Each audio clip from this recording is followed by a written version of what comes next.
Boa noite, meus irmãos, minha querida Igreja Presbiteriana do Jardim.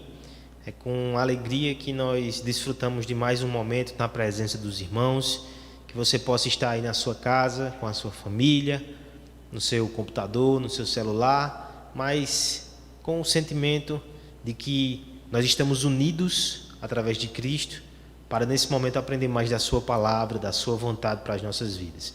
Vamos iniciar o nosso estudo dessa noite com uma oração, pedindo por iluminação da parte de Deus, mas também pedindo por consolo. Nesta noite nós tivemos, ainda há pouco lá no grupo do WhatsApp, a confirmação da morte de um parente de nossa irmã Késia. Na verdade, é o pai do seu cunhado, Tongnoni, um irmão muito precioso para nós também.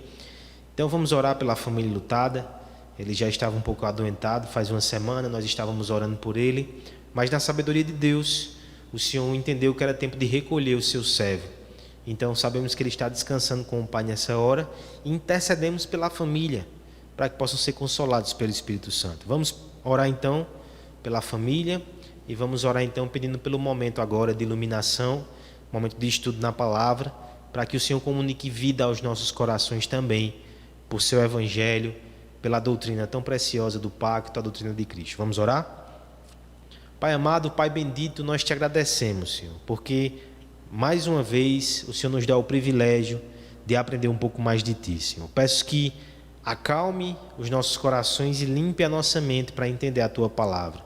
Eu te peço também nesse momento pela família de Antongnoni, te peço também por Priscila, por Késia, por todos, Senhor, que estão de alguma forma entristecidos pela morte do irmão Misael, Senhor. Que o Senhor possa consolar toda a família e que possamos entender que o Senhor, na Tua soberania, na Tua sabedoria, recolheu para si esse Teu servo, Pai. Que abençoe todos e que possamos ser consolados pela Tua presença, pelo Teu Espírito. Em nome de Jesus, amém.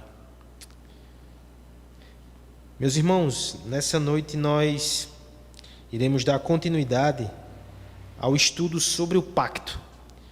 Nós já estamos falando disso aqui há 2 domingos e agora é a segunda quarta-feira que mencionamos esse assunto.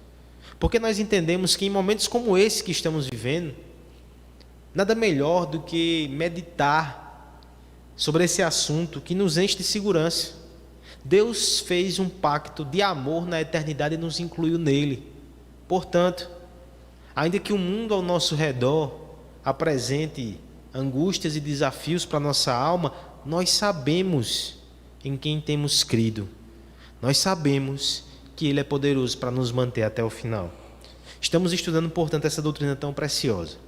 Na semana passada, no início desse percurso, através ali do material de Palmer Robertson, Cristo dos Pactos, nós traçamos algumas definições iniciais do que é a aliança. Você lembra? O vídeo está aí, salvo no canal, se você quiser revisar. Mas, basicamente, nós vimos que a aliança é um pacto de sangue soberanamente administrado. E nós vimos que as alianças, elas começam ainda no Éden. E elas vão até Jesus Cristo, na nova aliança na qual nós estamos inseridos. Então, ela percorre a Bíblia toda. É exatamente a partir desse ponto que nós vamos começar a trabalhar hoje. Nós vamos focar mais nesse aspecto interpretativo da aliança. Como essa doutrina me ajuda a entender a Escritura de forma mais clara, de forma mais harmônica, de forma mais proveitosa. Nós vamos falar hoje das unidades das alianças que estão espalhadas na Bíblia. Como elas se relacionam, certo? É uma visão panorâmica. Falando em visão panorâmica, eu começo fazendo aquela provocação mais ampla inicial. Como é que você enxerga o mundo? Existem filosofias e religiões que são monistas. Só existe uma coisa. E no final tudo tem que se adequar a esta coisa. Por exemplo, o islamismo é assim. Alá é a única realidade final. E no fim todos têm que se curvar e têm que parecer com Alá na sua unidade, no seu aspecto monolítico. Do outro lado, das discussões atuais, nós temos a visão de mundo mais plural, onde não há um só fundamento, uma só verdade, uma só realidade. Todos têm as suas verdades. Ao invés de um, nós temos muitos e muitos. E o problema aqui nessa outra visão de mundo é que há tanta diversidade que não há padrões definidos. É interessante que nessa discussão mais ampla, o cristianismo ele assume uma posição única. Porque nós cremos naquele que é um. Existe uma realidade final. Mas ele é trino. Existe diversidade. No ser de Deus, tanto há unidade, padrões absolutos, uma norma, uma regra, um começo, um meio e um fim, como também há espaço para diversidade, Pai, Filho e Espírito Santo. Isso para nós tem aplicações fantásticas. Kevin DeYoung, falando sobre a doutrina da Trindade, vai dizer assim: se Deus existe em 3 pessoas distintas, que partilham da mesma essência, é possível esperar que a criação de Deus apresente impressionante variedade e individualidade, enquanto mantida ainda numa genuína unidade. Essa é a nossa visão de mundo. E essa visão de mundo, que tem unidade e diversidade, nos ajuda a entender, por exemplo, o casamento. Homem e mulher são diferentes, ao mesmo tempo formam uma unidade. Esse é o mistério da aliança.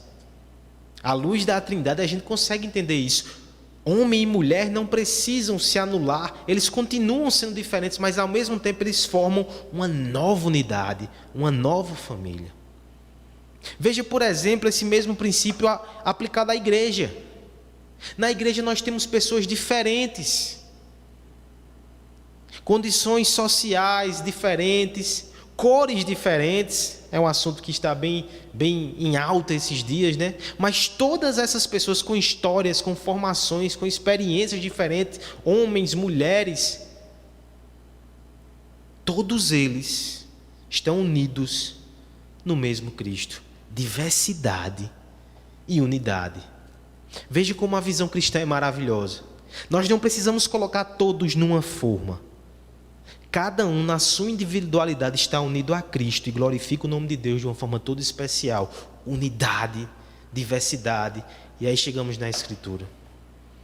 Esse princípio do ser de Deus é tão forte que na Escritura nós encontramos isso. A Escritura tem uma verdade só e uma só história da redenção. Mas ela vai nos mostrar essa verdade de variadas formas. Eu posso pegar um poema lindo nos Salmos que fala sobre a alegria. Eu posso pegar um poema duro em Lamentações que fala sobre a tristeza da vida. Eu posso pegar princípios de sabedoria em Provérbios. Eu posso pegar Jó, que me deixa perplexo. Eu posso pegar os evangelhos que contam a história de Cristo entre nós. Eu posso pegar as epístolas que explicam o que significa aquele homem, sua obra e sua vida. Eu posso pegar Apocalipse com sinais que nem sempre nós conseguimos entender de uma primeira leitura, mas que é profundo. Você consegue perceber isso? Diversidade na Escritura e ao mesmo tempo unidade, riqueza. Por que eu falo isso? Porque o desafio da interpretação correta da Escritura é lidar com isso. Pense no primeiro extremo, que eu chamo de o caos devocional. Você está lendo a sua Bíblia em casa, talvez na leitura anual, e de repente você encontra Provérbios. Ensina a criança no caminho que deve andar, o caminho do justo, Deus guarda os seus passos, e você pega aqueles princípios ali e guarda para você. Aí de repente vira algumas páginas e você chega em Jó. E em Jó nós temos um homem justo que, apesar disso, é acometido de muitas calamidades. Como é que eu relaciono essas duas verdades? Ou então pense assim: eu vou para a vida dos patriarcas, lá no começo da Bíblia, em Gênesis, e vejo homens que prosperam, porque a bênção de Deus estava sobre eles. A partir dali eu posso pensar: o homem que é abençoado por Deus, ele prospera. No entanto, eu vou para a Epístola,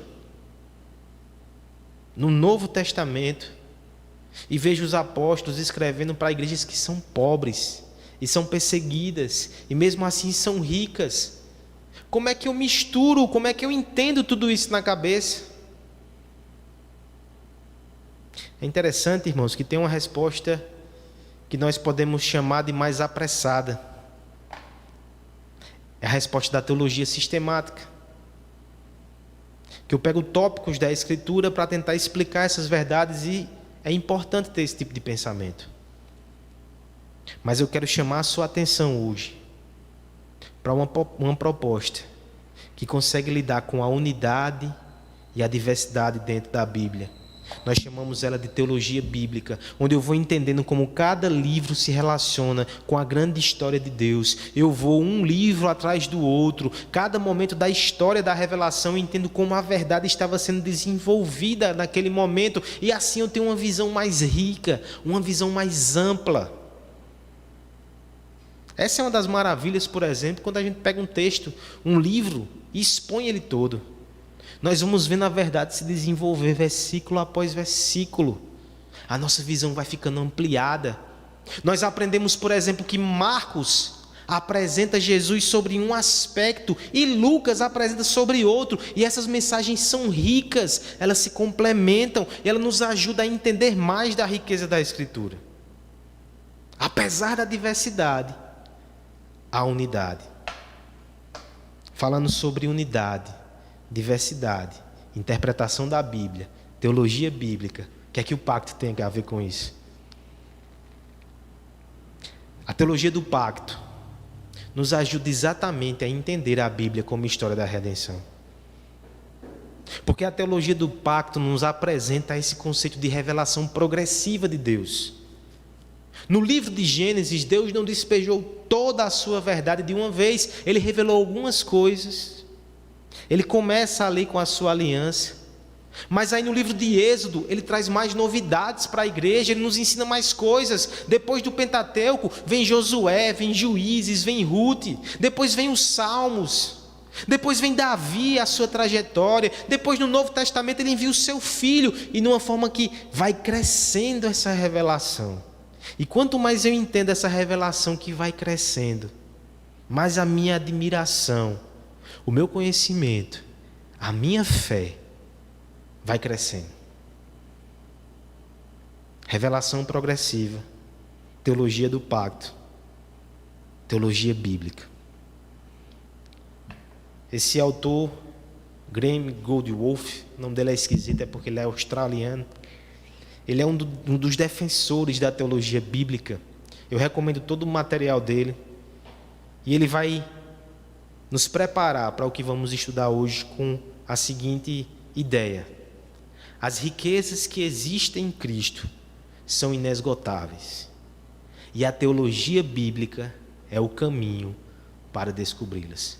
Quanto mais você entende esta forma de interpretar a Bíblia de forma harmônica e completa, mais você entende da beleza, da glória do seu Salvador Jesus Cristo. E eu espero que hoje você perceba como a teologia do pacto é um recurso indispensável, se você tem o interesse de ter essa visão ampla das Escrituras, essa visão progressiva da revelação de Deus. Como é que faremos isso nessa noite? Nosso objetivo é mostrar a unidade das alianças. Deus tem várias alianças, mas todas elas, na verdade, fazem parte de uma só. Entender isso nos ajuda a interpretar as Escrituras. Vamos primeiro ver essa unidade na estrutura, a unidade estrutural dessas alianças. E depois vamos ver a unidade no tema. Há um tema só em todas as manifestações de revelação de Deus. Ok. Vamos começar então, irmãos. Primeiro aspecto, unidade estrutural. Paulo, em Romanos 15:4, vai dizer assim: pois tudo o que foi escrito no passado foi escrito para nos ensinar, de forma que, por meio da perseverança e do bom ânimo procedentes da Escritura, mantenhamos a nossa esperança. O que Paulo está dizendo? Toda a revelação bíblica daqui para trás foi escrito com o propósito de trazer esperança para a vida da igreja. Ou seja, há uma intenção no autor divino.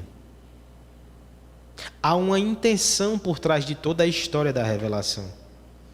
Quando nós olhamos então agora para o Antigo Testamento, eu quero que você perceba como essa intenção ela vai se revelando nas entrelinhas. Não são pessoas aleatórias que saem falando em nome de Deus e no final alguém costurou tudo isso. Não.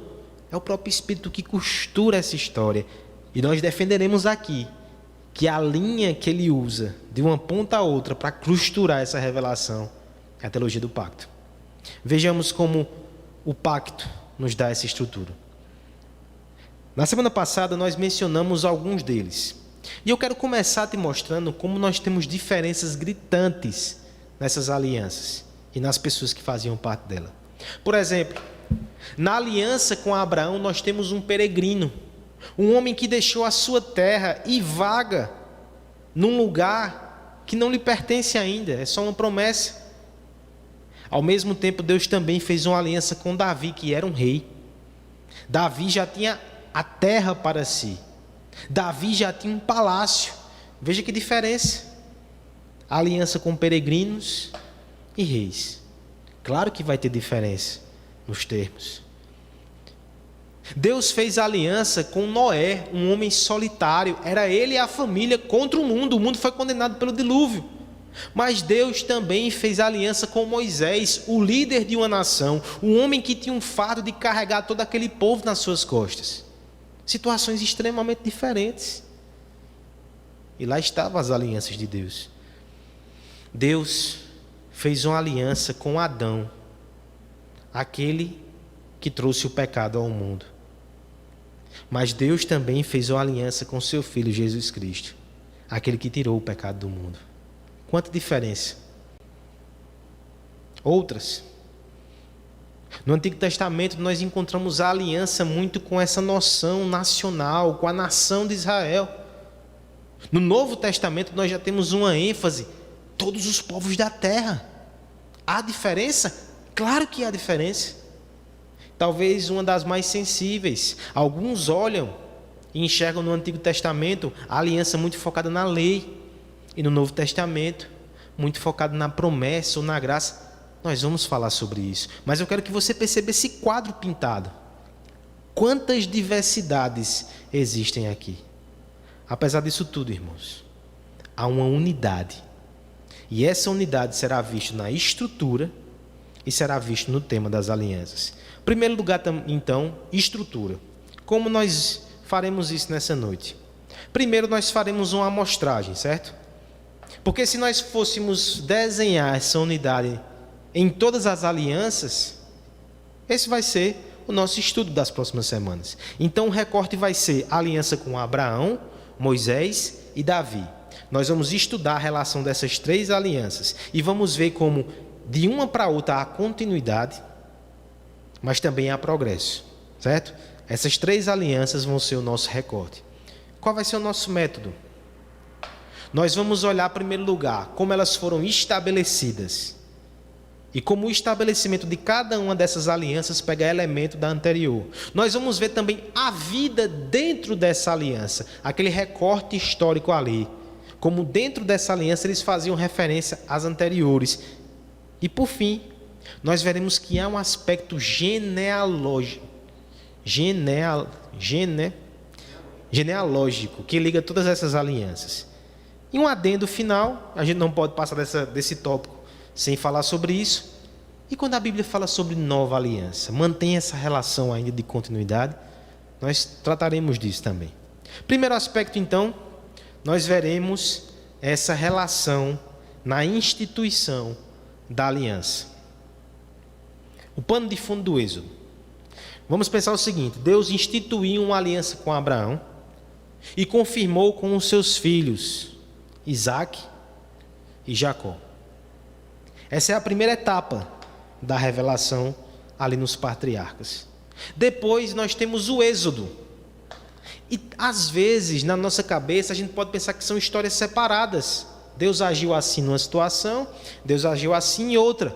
Inclusive tem teologia, que a gente vai descrever no futuro, que trata exatamente assim. Deus agiu de um jeito com Adão, deu errado. Ele agiu de outro jeito com Abraão, deu errado.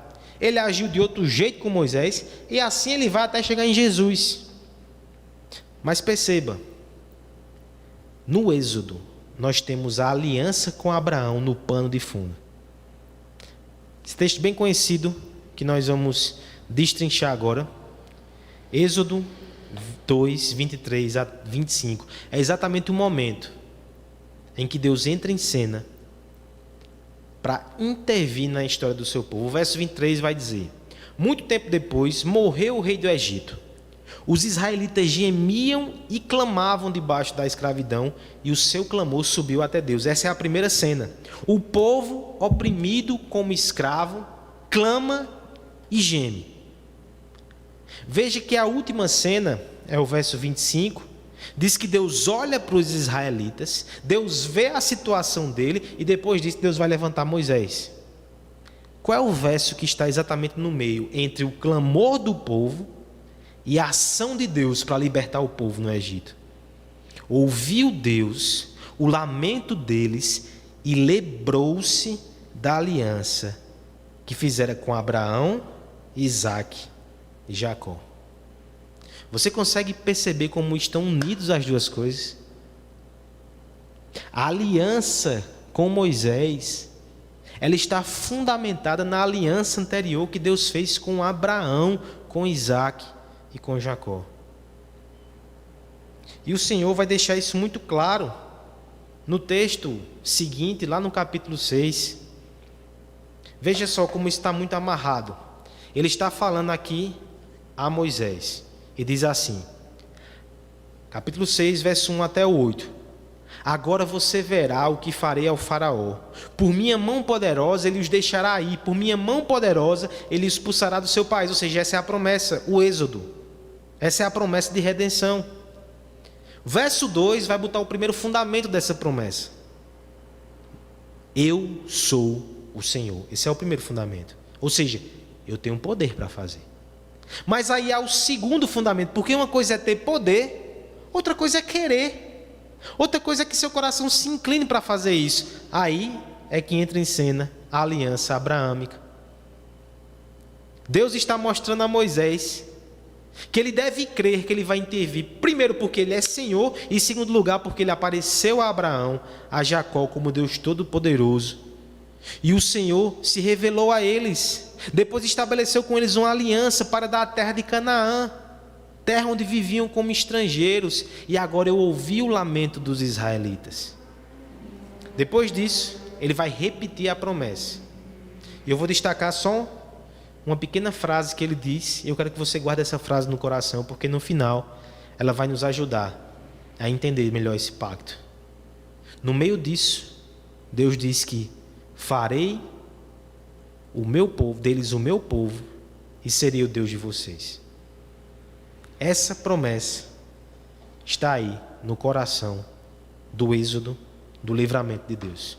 Mas talvez você diga, tudo bem, mas o argumento não era quando uma aliança é estabelecida, a aliança anterior é considerada a aliança do Sinai, só é estabelecida quando o povo é liberto, vai para o deserto e recebe a lei. Ali é feita uma aliança.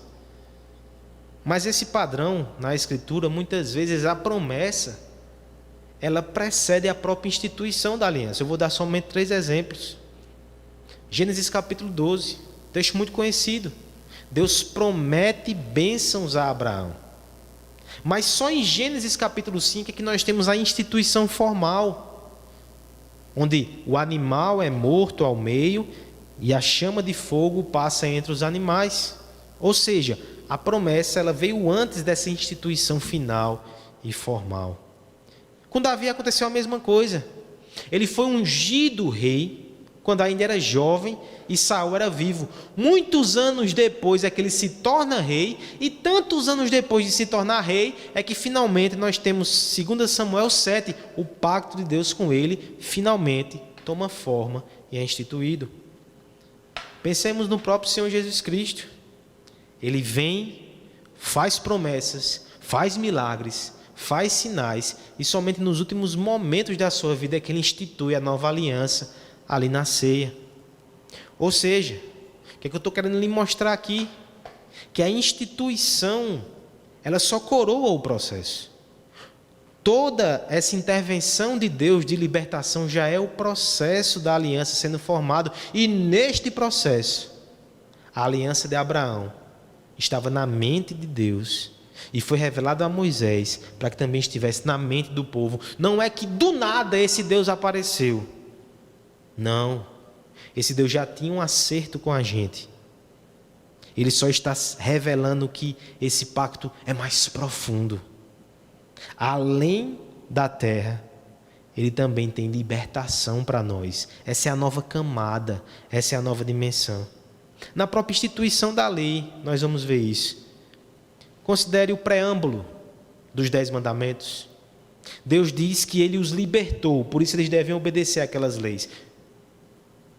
Neste preâmbulo, nós temos a lição de que a gente não obedece para ser povo de Deus. A gente obedece porque já é povo de Deus. Mas também nós temos a memória histórica do Deus do pacto. O Deus que nos libertou segundo a sua promessa. O Deus que vem agindo na nossa história. Mais um detalhe que mostra como na aliança do Sinai de Moisés, a aliança de Abraão estava na memória.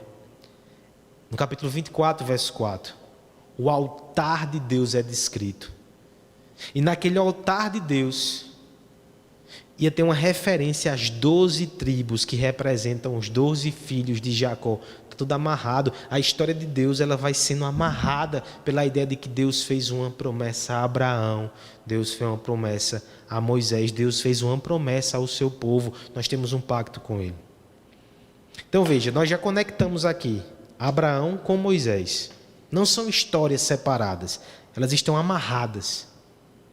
Mas a instituição de Davi também passa pela consideração às promessas que foram feitas a Moisés.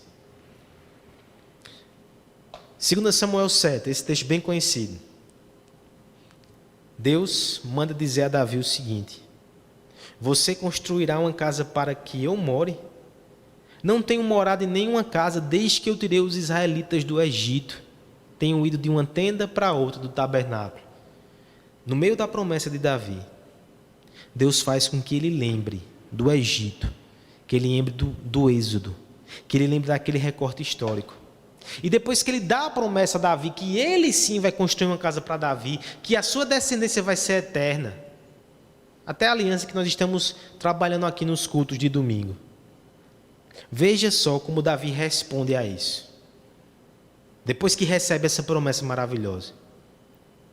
E quem é como o teu povo Israel, a única nação da terra que tu, ó Deus, resgataste para dela fazeres um povo para ti mesmo e assim tornasse o teu nome famoso. Realizaste grandes e impressionantes maravilhas ao expulsar nações e os seus deuses diante dessa mesma nação que liberaste do Egito. Olha como está tudo amarrado. O Deus que fez uma promessa a Davi é o Deus que libertou o povo no deserto. É uma nova camada dessa mesma promessa. Veja como é interessante Davi nos seus últimos momentos de vida. O texto de 1 Reis 2, 1, 4 vai mostrar Davi já idoso. A hora da sua morte se aproximava. Ele vai dar instruções ao seu filho Salomão. Ele diz: estou para seguir o caminho de toda a terra. Por isso seja forte, seja homem. Tem mais. Obedeça ao Senhor, o seu Deus. Ande nos seus caminhos, obedeça seus decretos, os seus mandamentos, as suas ordenanças, os seus testemunhos, conforme se acham escritos na lei de Deus. Assim você prosperará em tudo que for, na lei de Moisés, conforme tudo está escrito. E assim o Senhor manterá a promessa que me fez. Ele vai falar da promessa, que a sua descendência seria permanente. Mas veja o que está na mente de Davi nos seus últimos momentos. Meu filho, a promessa que Deus me fez, de que a nossa família, a nossa dinastia duraria para sempre e sempre estaríamos no trono. Essa promessa, ela está baseada na promessa anterior. Por isso guarde a lei de Moisés, obedeça os seus estatutos e os seus mandamentos. Veja como havia nitidez na mente de Davi, que ele havia sido colocado acima de uma série de revelações que Deus vinha dando ao seu povo. Ele não ignora esse link. Mas não só nas instituições. A própria vida dentro dessas alianças mostram que o povo tinha consciência da continuidade. Pense no trágico momento do bezerro de ouro. Enquanto Moisés está recebendo da parte de Deus diretrizes, a lei de Deus, na verdade, o povo começa a adorar um bezerro. E Deus anuncia que vai destruir aquele povo. Moisés então se coloca como mediador, como intercessor. E olha qual é o argumento que Moisés tira da sacola, da cartola. Lembra-te dos teus servos, Abraão, Isaque e Israel, que é Jacó, que juraste a ti mesmo: farei com que seus descendentes sejam numerosos como as estrelas do céu. Você está vendo o que Moisés está fazendo? Ele apela para o pacto anterior. Esse pacto está vigente. É como se nós cristãos, nas nossas orações, dissessem: Senhor, protege a tua igreja, protege o teu povo. Lembra, Senhor, das promessas de Isaque, as promessas a Abraão. Lembra das promessas a Moisés, que nós seríamos uma nação, um povo. Lembra da promessa de Davi, que o rei estaria sempre no trono, Senhor. É o legado. No momento de aflição, Moisés se apega a esse legado da aliança. Outro exemplo, a própria posse da terra. Em Gênesis 15, 18, Deus promete a Abraão que aos seus descendentes irá pertencer a terra desde o ribeiro do Egito até o grande rio Eufrates. Quando nós chegamos no Êxodo, no contexto já de Moisés, é repetida a promessa nos mesmos termos. Olha a continuidade. E quando nós analisamos Gênesis 15, 13, 14, nós vamos ver que Deus já tinha inclusive predito a Abraão. Abraão, vai acontecer assim. Você vai passar esse tempo fora da terra e no momento devido, Deus vai trazer vocês de volta. Vocês servirão como escravos, mas serão libertos e voltarão e conquistarão a terra. Veja a unidade. Porque aqui eu quero ser bem claro, irmãos. Existe um sistema teológico que vai dizer que Deus fez uma aliança com Abraão. Mas Abraão, quando foi para o Egito, descumpriu essa aliança. Então, quando a descendência de Deus foi para o Egito, acabou-se essa dispensação. E Deus faz um novo trato com Moisés, é uma nova história. Mas o que a gente percebe é que está tudo dentro do plano de Deus, está tudo dentro do pacto da promessa de Deus. Não há essa ruptura, há um progresso. Uma aliança edificada sobre a outra. Veja no caso de Davi com relação à aliança anterior, que é a aliança de Moisés. Tudo que Davi fez enquanto governante, ele o fez obedecendo à lei de Moisés. Quando ele centraliza a organização em Jerusalém, que é a capital, quando ele centraliza o culto em Jerusalém, ele está simplesmente seguindo as orientações de Deuteronômio. E ele é tão consciente disso que quando finalmente ele conquista Jerusalém, ele traz a arca, ele canta. 1 Crônicas 16, 14 a 18, resiste o cântico. Ele é o Senhor, o nosso Deus. Seu domínio alcança toda a terra. Para sempre se lembra da sua aliança, da palavra que ordenou para 1000 gerações, da aliança que fez com Abraão, do juramento que fez com Isaque, que confirmou com Jacó como um decreto. Para Israel fez uma aliança eterna. Na cabeça de Davi, no momento que ele está entrando com a arca, ele lembra de Abraão, Isaque, Jacó e Israel, que foi libertada do êxodo. Você consegue imaginar quanta teologia há nessa canção desse homem? Meus irmãos, eu fico pensando nisso. O rei Davi, nesse estágio da revelação, ele tinha tudo organizado na sua cabeça. E tudo isso explodia em louvor a Deus quando ele viu o que Deus estava fazendo. Meus irmãos, imagine nós, que temos Abraão, Isaque, Moisés, Davi, os profetas, Cristo, os apóstolos. Nós temos tudo isso. E se a gente organizar esse conhecimento na nossa cabeça, a gente vai perceber o que Deus fez, o que Deus está fazendo. Isso vai explodir em louvor nos nossos lábios. O nosso Deus não é um Deus que apareceu agora, improvisou uma salvação. Ele é o Deus que prometeu há milênios atrás que faria o que está fazendo agora.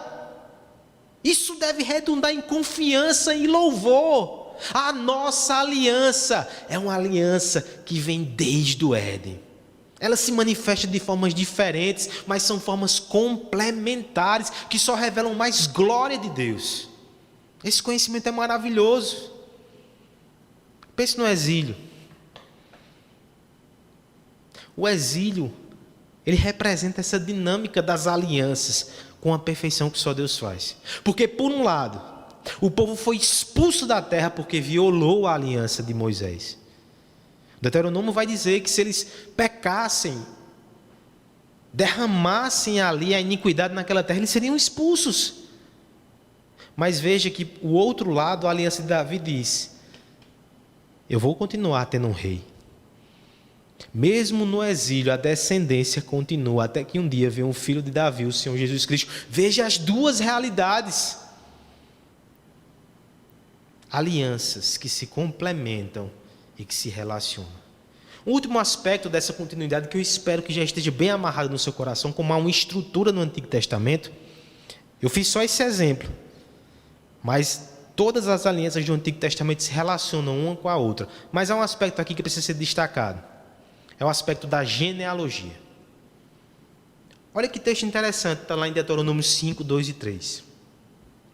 O Senhor, o nosso Deus, fez conosco uma aliança em Horebe. Não foi com os nossos antepassados que fez essa aliança, mas conosco. Todos os que aqui estamos vivos. Tem um problema. Se você lembra da história do povo de Deus no deserto, no dia da aliança da Horebe, nós temos a geração que sai do deserto. Só que depois de 40 anos essa geração morre toda. E agora é uma segunda geração que já nasceu no deserto, que está ouvindo essa palavra. Deuteronômio é a repetição da lei para uma geração que não tinha ouvido a lei que foi dita no Êxodo. Então eles ouvem novamente para poder entrar finalmente na terra prometida. Mas o texto vai dizer: foi com vocês e não com os antepassados. O que o texto está querendo dizer é que a promessa feita aos antepassados é uma promessa feita a nós, há uma identidade no povo de Deus. A promessa que foi feita com Abraão foi feita com todos os seus filhos. Se você é filho de Abraão, você estava lá com ele, representativamente. É isso que o texto está dizendo. Essa unidade de genealogia. E tem mais. No final de Deuteronômio vai mostrar que não é só daqui para trás, é de lá para frente. Olha o que é dito no final de Deuteronômio: não faço esta aliança sob juramento somente com vocês que estão aqui na presença do Senhor nosso Deus, mas também com aqueles que não estão aqui hoje. Ou seja, o povo de Deus queria nascer daqui para frente. Você percebe o princípio que está sendo desenhado aqui? As alianças de Deus com o seu povo são feitas com todo o povo. A descendência, ela está inclusa. Até quando? Olha o que o Salmo 105, 8, 10 vai dizer. Ele lembra da sua aliança por 10.000 gerações. Da palavra que ordenou, da aliança que fez com Abraão, do juramento que fez com Isaac. Ele confirmou como decreto a Jacó, a Israel, como aliança eterna. 10.000 gerações. Nós temos aqui um recurso literário para dizer eternamente, mas alguém fez essa soma, se você é curioso. Dá 20.000 anos. Ou seja, de Abraão para frente, 20.000 anos estão cobertos. Estamos dentro dessa aliança. Ela começa ali, mas ela se estende pelas descendências. Agora veja como isso é aplicado no Novo Testamento. Quando Pedro está pregando no Pentecostes, na verdade, Atos capítulo 3 é uma das primeiras pregações ali da igreja, ele diz assim: vocês são herdeiros do profeta e da aliança que Deus fez com seus antepassados. Ou seja, vocês ainda estão ligados àquela promessa e àquele pacto. São 1000 gerações. Mas a pergunta é então, e eu, que nasci em Campina Grande, que nada tenho de ligação direta com esses judeus, que sangue judeu não corre nas minhas veias? Essa ideia de genealogia, então, não pertence a mim, pertence aos judeus. Aí nós precisamos entender termos que o Senhor usa na sua revelação, quando ele fala sobre enxerto e poda. É a linguagem agrícola. A salvação, desde o Antigo Testamento, ela não estava reservada somente ao povo judeu. Veja na instituição, já em Gênesis 17:12, é dito que Abraão vai ser circuncidado, os filhos de Abraão, mas também aqueles que ele comprou, os estrangeiros também serão inclusos. Sempre foi aberto nesse sentido. O estrangeiro sempre poderia ser enxertado nessa aliança, ele e sua genealogia dali para frente. Esse não é o termo que vai ser usado por Paulo em Romanos 11? Alguns ramos foram cortados. E você, se referindo à igreja gentia, foi enxertado. Nós fomos enxertados nessa família. Agora, daqui para frente, a bênção de Deus entrou na nossa casa. O pacto que nós fazemos hoje, ele tem implicações para os nossos filhos, para os nossos netos e para os nossos bisnetos. É tão bonito quando a gente chega numa família assim e vê crentes de terceira geração, o avô, o pai, o filho. Talvez você não teve essa experiência. Mas, meu irmão, você foi enxertado em Cristo e na aliança. Então, a partir de agora, essa experiência começa na sua família. Seus filhos, seus netos, seus bisnetos. Onde a aliança da graça entra, a família não é mais a mesma. Aquela família e a das próximas gerações. Essa história é maravilhosa, você não sabe quando termina. Um dia no céu, eu creio que você vai ter tanta surpresa.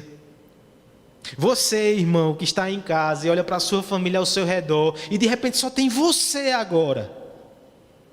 Eu creio que Deus, através dessa graça que entra nessa família, pode alcançar todos ao redor. Mas eu creio também que o resultado maior dessa intervenção graciosa, ela vai ser vista nas próximas gerações.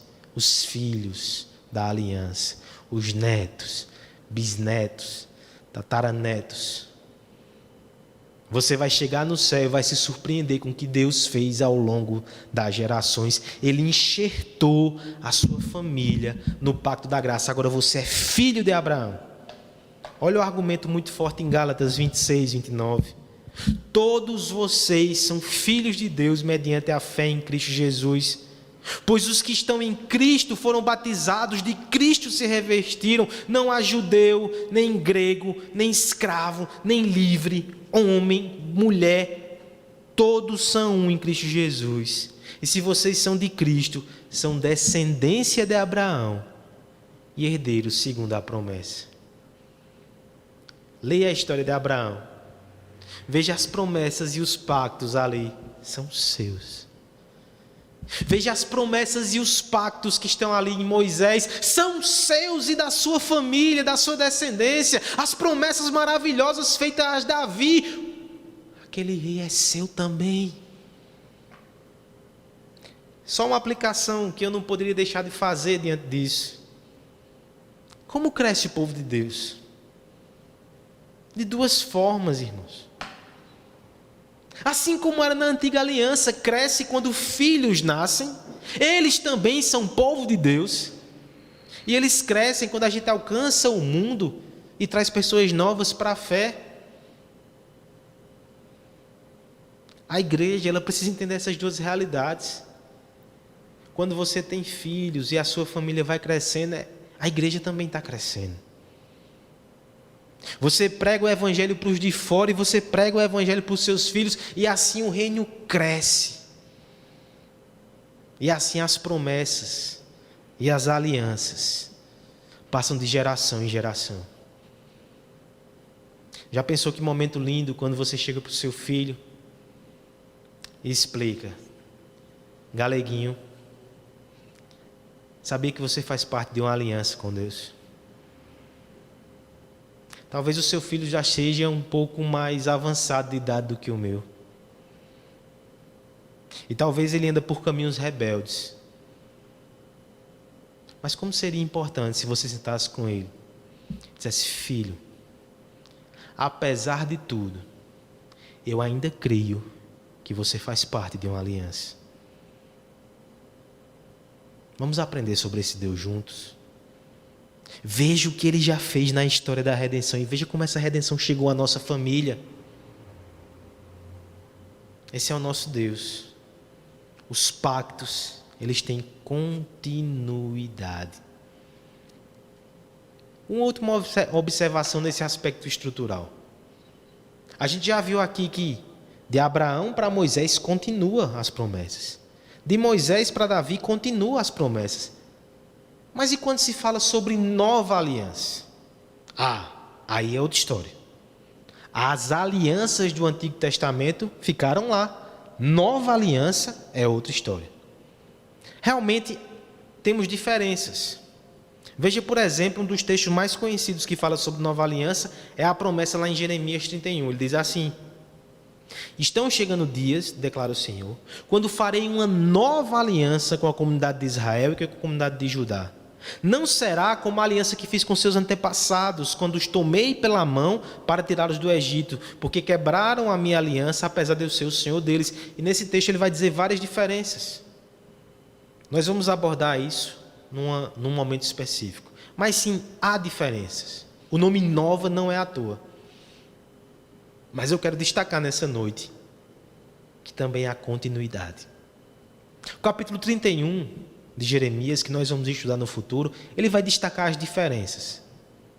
Mas o capítulo 32, que nem sempre nós consideramos, ele vai fazer referência às alianças passadas. Primeiro, olha a fórmula que ele usa. Eles serão o meu povo e eu serei o seu Deus. Esse é o coração da aliança. Darei a eles um só pensamento e uma só conduta, para que me temam durante toda a sua vida. Isso é o cerne da aliança com Moisés, a obediência à lei.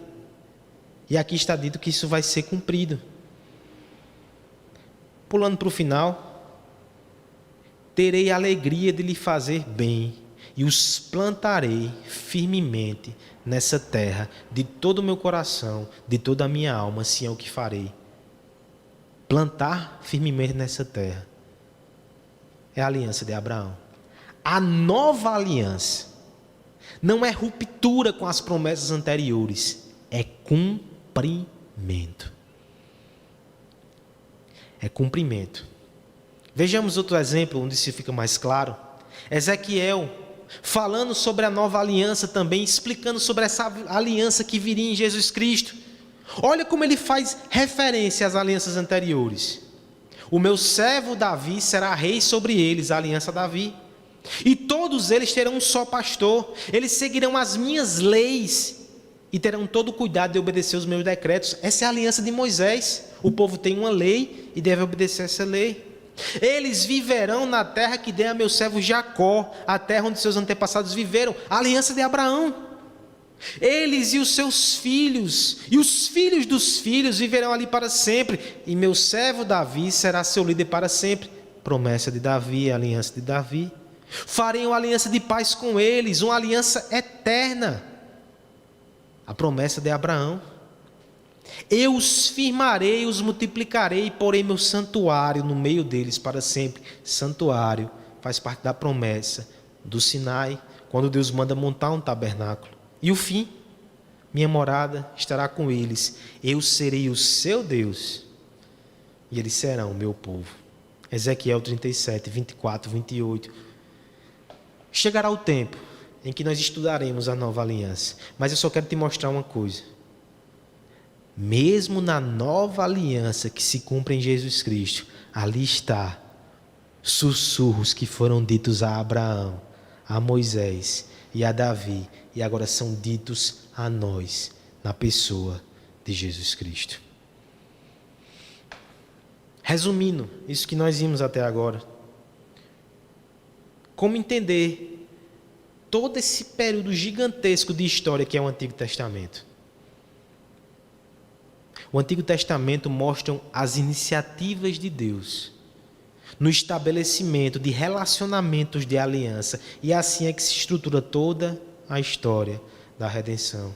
O que é a história da redenção, senão Deus fazendo alianças com o seu povo e construindo uma por cima da outra? Esse edifício lindo, que no final tem uma cruz, onde o seu Filho consumou toda essa obra, todas essas promessas, o pacto de salvação. Esse é o primeiro ponto, irmãos. Não se preocupe que ele é o maior, o outro é menor, até pela hora, né? Há uma unidade estrutural entre as alianças, mas também há uma unidade temática, e aqui eu já dou a pista. Eles serão o meu povo, e eu serei o seu Deus. Você consegue imaginar quantas vezes essa fórmula aparece na Bíblia? Nós temos aqui a unidade temática de todos os pactos. Aquilo que os teólogos chamam de o princípio Emanuel. Nós seremos povo de Deus e Ele será o nosso Deus. Esse é o coração do pacto. Primeira menção, Gênesis 17, 7. Ali com Abraão, quando se institui a circuncisão, diz que é sinal da aliança e do pertencimento. Em Êxodo 6, 7, perceba que é dito a mesma fórmula: eu os farei meu povo e serei o Deus de vocês. Só que ali a referência agora é a libertação do Egito, mas o sentido é o mesmo. Veja que interessante, já no período dos reis ali, nós temos um detalhe aqui muito interessante. O sacerdote Joiada, ele esconde o pequeno Josias, o pequeno Joás, eu acho. Porque a rainha Atalia estava matando todos os descendentes de Davi, então o sacerdote esconde aquela criança. E quando aquela criança tem 8 anos, ele tira aquela rainha má do trono e coloca o descendente de Davi para cumprir a ordem de Deus. E quando ele faz isso, ele faz o juramento. E olha o que ele diz no juramento: Joiada fez um acordo pelo qual ele, o povo e o rei seriam povo do Senhor. Ou seja, na mente de Joiada estava o mesmo princípio das promessas de Abraão e de Moisés. Ele sabia que era preciso um descendente de Davi no trono para que o povo de Deus pudesse fazer parte dessa aliança com Deus. Ezequiel 34, 24, nós já vimos, a nova aliança continua com o mesmo objetivo: nós seremos o povo de Deus, Ele será o nosso povo. Agora chegamos no Novo Testamento. Paulo está argumentando sobre a santidade na igreja. A igreja não deve se envolver com imoralidade sexual. Nós não podemos entregar o nosso corpo a Deus, entregar o nosso corpo à prostituição. E olha o argumento que ele vai usar: que acordo há entre o templo de Deus e o dos ídolos? Pois nós somos santuários do Deus vivo. Como disse Deus: habitarei com eles, entre eles andarei, serei o seu Deus e eles serão o meu povo. Você percebe que Paulo argumenta com essa promessa e diz: vocês estão na aliança, são de Deus, Ele habita com vocês, não entregue o seu corpo à prostituição. Esse é o princípio Emanuel, vem lá do Gênesis. A promessa se move nesta direção. Aqui nós temos a ideia da habitação de Deus com o seu povo. Você não consegue entender a história da Bíblia se você não entender que é uma história exatamente do conflito para que Deus habite no meio de pecadores e não os abandone. Porque começa a história no Éden. Por causa do pecado, nós somos expulsos da presença de Deus. Mas o pacto vem ao nosso encontro. Deus vai habitar conosco. Inicialmente, no tabernáculo. O tabernáculo mostra que Deus está ali conosco. Nós não conseguimos acessar diretamente, mas a promessa é que Ele está no nosso meio. No segundo momento, nós temos a inauguração do templo. Muita festa, mas porque aquele templo representava a presença, a habitação de Deus no meio do seu povo. É por isso que quando nós chegamos logo no início do Novo Testamento, João 1,14 diz que a palavra tornou-se carne e viveu entre nós. E o termo grego aqui, literalmente, é a palavra tabernaculou. A presença de Deus, que era representada pela Arca da Aliança, pelo tabernáculo e pelo templo, agora é o próprio Filho de Deus andando entre nós. O princípio é Emanuel, Deus conosco. Depois da obra consumada de Cristo, Paulo vai nos explicar lá em Efésios que Deus habita em nós por meio do seu Espírito, que nós somos a igreja de Deus, que Ele está edificando, que Ele está construindo para morar no nosso meio. E no Apocalipse, finalmente uma forte voz diz: agora o tabernáculo de Deus está com os homens, com os quais Ele viverá. Olha o final. Eles serão o seu povo, e o próprio Deus estará com eles, e será o seu Deus. É assim que termina a história da redenção. Finalmente Deus estará conosco, e nós estaremos com Ele para sempre. O pacto atingiu o seu alvo final. A expulsão do Éden será desfeita, e o próprio Deus será o nosso maior bem, a nossa maior alegria, a nossa maior bem-aventurança. Essa é a história da Bíblia. Essa é a história do pacto da graça. Essa é a história da redenção. Esse é o Evangelho. Porque no primeiro momento, a boa nova foi que Deus se relacionaria com o homem apesar do seu pecado. Está lá em Gênesis. Depois nós vimos que Deus, Ele se relacionaria com o seu povo através de mediações, o templo, o sacerdócio, o rei. Conforme avançou essa revelação, a gente percebeu, especialmente na boca dos profetas como Isaías, que havia um servo do Senhor, que seria exatamente esse mediador, que através dele nós teríamos essa comunhão com Deus. Quando chegamos no Novo Testamento, essas promessas, esses pactos e esse sonho de habitar com Deus, ela aponta para um homem só, que leva nas suas costas quilos e quilos de expectativa messiânica e vai para a cruz para selar com o seu sangue a nova aliança. É isso que Hebreus vai nos dizer. Sabe por que a unidade de pactos? Porque é a unidade de um Redentor que cumpre os pactos. Palmer Robertson coloca dessa forma: na pessoa de Jesus Cristo, as alianças de Deus encontram unidade encarnada. Porque Jesus, o Filho de Deus e mediador da aliança, não pode ser dividido. Também as alianças não podem ser divididas. Ele mesmo garante a unidade das alianças, porque Ele mesmo é o coração de cada uma das ministrações da aliança. Entender mais dessa doutrina é entender mais de Cristo. Entender mais dessa doutrina é entender a nossa Bíblia. Olha que comentário perspicaz desse teólogo, que ele diz assim: as duas principais palavras da confissão cristã, Jesus é o Cristo, tem o nome pessoal Jesus e tem o nome vocacional Cristo, que é o Messias. E elas correspondem às duas partes da Escritura Sagrada, o Novo e o Velho Testamento.